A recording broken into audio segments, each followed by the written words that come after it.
Donc sur la première, on va parler Gripen. Il faut remplacer les Tiger qui sont obsolètes par de nouveaux avions de combat pour donner aux forces aériennes les moyens de protéger la Suisse et sa population.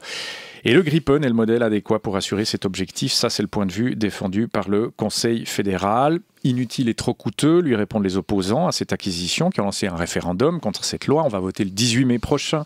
Le peuple tranchera.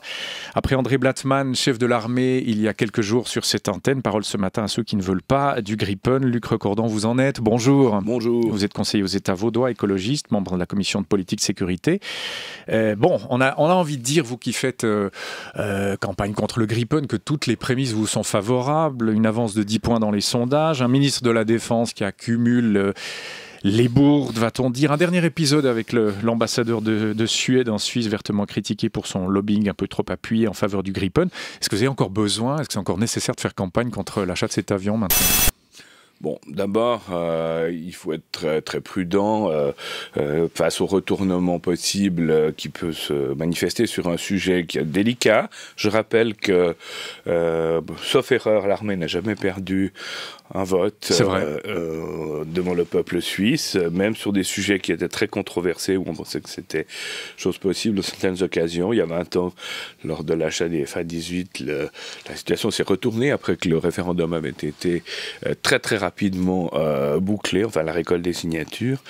Donc je reste extrêmement prudent. Mais c'est vrai que ce qu'il y a de particulier dans cette affaire-là, outre les nombreuses choses même choquantes d'ailleurs, hein, les propos de M. Maurer, c'est qu'on a l'impression quand même d'un certain manque de conviction au sein même du département de la Défense. Uli Maurer lui-même pourrait presque se poser la question de savoir si jusqu'à un certain point il fait pas inconsciemment exprès de saboter un peu pour quel dessin quel dessin je ne sais pas si c'est vraiment quelque chose d'aussi précis qu'un dessin. C'est un acte manqué alors plutôt. Ouais, plutôt de l'ordre de l'acte manqué.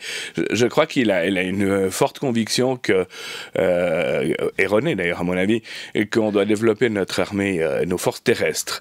Alors c'est vrai que jusqu'à un certain point on peut lui donner raison, c'est-à-dire que je pense que la protection des installations sensibles ou des ambassades, c'est quelque chose qui reste une des missions actuelles tout à fait importantes de la défense. Mais enfin, ça ne nécessite pas un développement particulier. En tout cas, ça ne nécessite pas du tout d'avoir plus de chars et d'objets de ce genre. Pas plus que cela ne nécessite d'avions. Alors, après l'acte manqué éventuel du ministre Uli Maurer, on va essayer de comprendre votre position à vous, Luc Recordon. Si je ne me trompe pas, vous êtes pour une police aérienne digne de ce nom, mais pas pour l'achat de ces 22 Gripen. Expliquez-nous cette position a priori assez délicate, assez ambiguë quand même. En fait, c'est assez simple. Le constat qu'on peut faire, c'est que la vision de la défense aérienne qu'on pouvait avoir il y a encore peut-être une vingtaine d'années est très semblable à celle de la Deuxième Guerre mondiale. On pense à des combats aériens entre chasseurs, des choses de ce genre. Ça nécessite un avion de combat. De même, l'appui au sol à des forces terrestres qui font une grande avancée territoriale avec des divisions blindées ou des divisions d'infanterie. Et ça, effectivement, ça légitimerait l'achat d'un avion de combat. Or, aujourd'hui, on n'a plus besoin que de faire la police du ciel. Cette vision ancienne, j'aime toujours rappeler le livre de Pierre Klosterman, Le Grand Cirque, qui date de la Deuxième Guerre mondiale, elle est dépassée, heureusement dépassée, pour des raisons qui seraient trop longues de développer ici, des raisons géostratégiques. Et aujourd'hui, ce qu'on risque, c'est des attaques du type tour jumelle, ou bien un avion qui se perd, quelqu'un qui devient fou aux commandes de son avion. Ça, c'est une sorte de choses qui peuvent arriver. On a eu le cas du pilote éthiopien.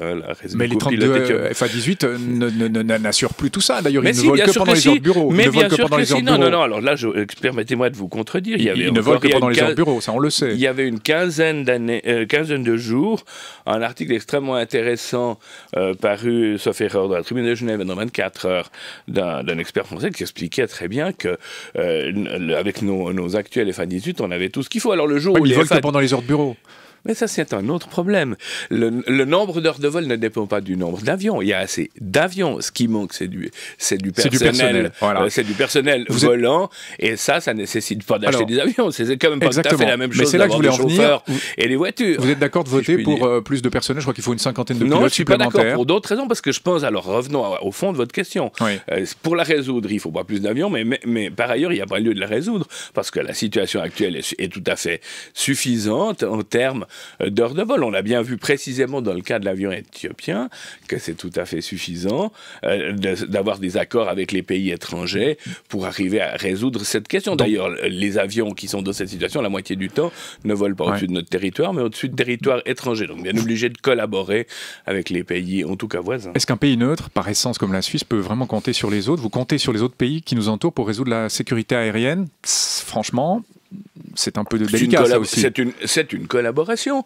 On leur rend aussi service à l'occasion quand c'est aux marges de chez eux, typiquement avec l'Autriche, mais ça peut se passer avec les autres pays voisins comme ceux qui nous ont aidés dans le cas du pilote éthiopien, l'Italie, la France. C'est une collaboration intelligente. Ça ne met pas en jeu la neutralité, puisque la neutralité ne se joue que lorsqu'il y a une situation de guerre.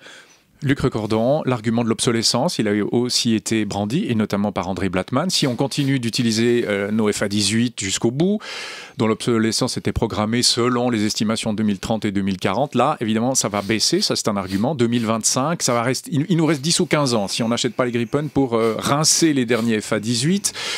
Ça, c'est un argument qui porte. Est-ce que vous seriez prêt, le cas échéant, après, à voter un renouvellement de ces FA-18 pour être cohérent avec votre raisonnement? Alors, d'une part, vous imaginez bien que comme écologiste, l'obsolescence programmée n'a pas beaucoup de sympathie de mon côté. Donc, il faut faire tout notre possible pour pouvoir utiliser ces objets jusqu'à leur extrémité. Au mieux 2025, disent les experts, si on n'a pas les Gripen. Non, ils disent pas 2025. Maintenant, l'armée essaye de nous dire 2025. C'est ce qu'a dit André Blattman l'autre jour. Il nous a pas dit la même chose en commission.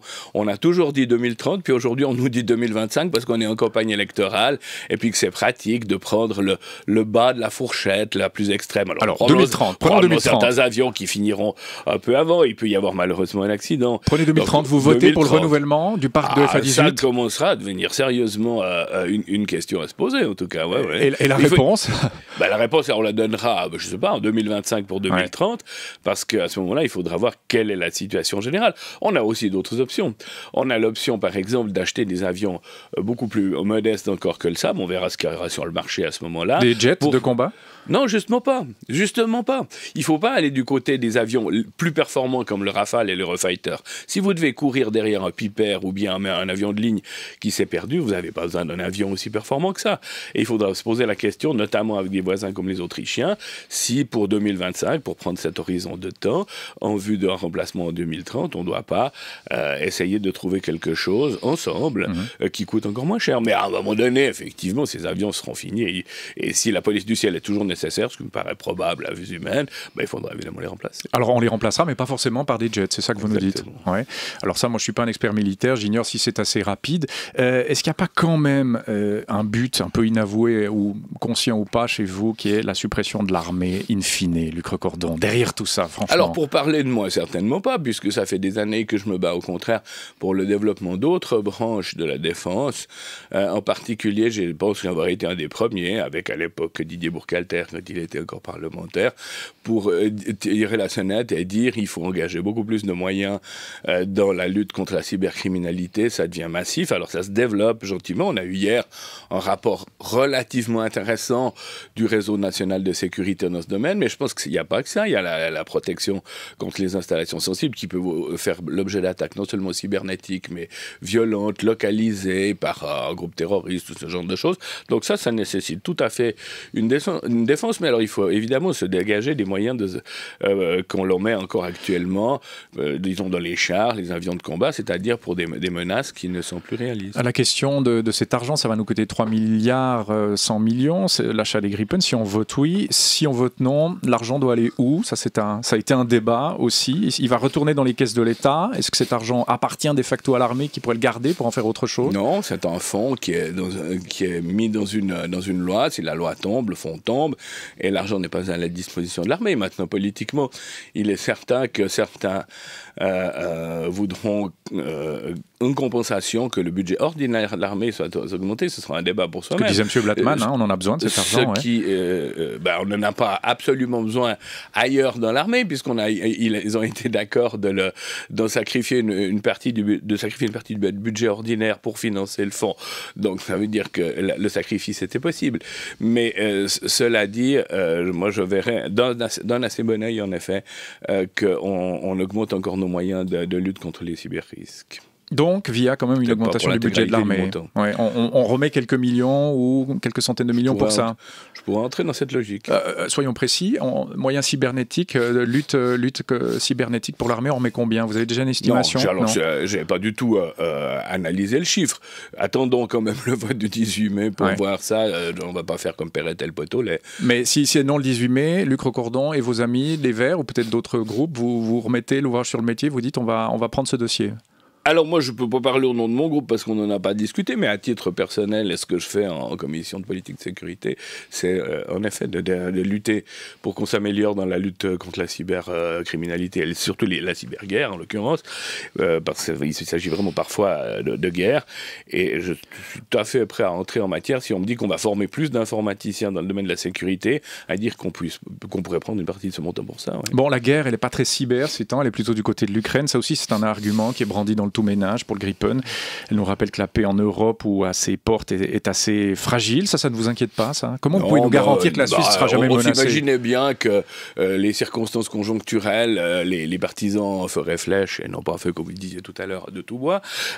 Mais en l'occurrence, non. La situation en Ukraine démontre que même dans une situation de très très grande tension, le risque maximum, c'est des conflits localisés avec absolument pas de mise en jeu d'avions de combat, de chars terrestres et de ce genre de forces. La manière dont la Crimée a été, scandaleusement d'ailleurs, anschlussée par la Russie et ce qui se passe dans les provinces est de l'Ukraine montre à quel point ces questions sont localisées.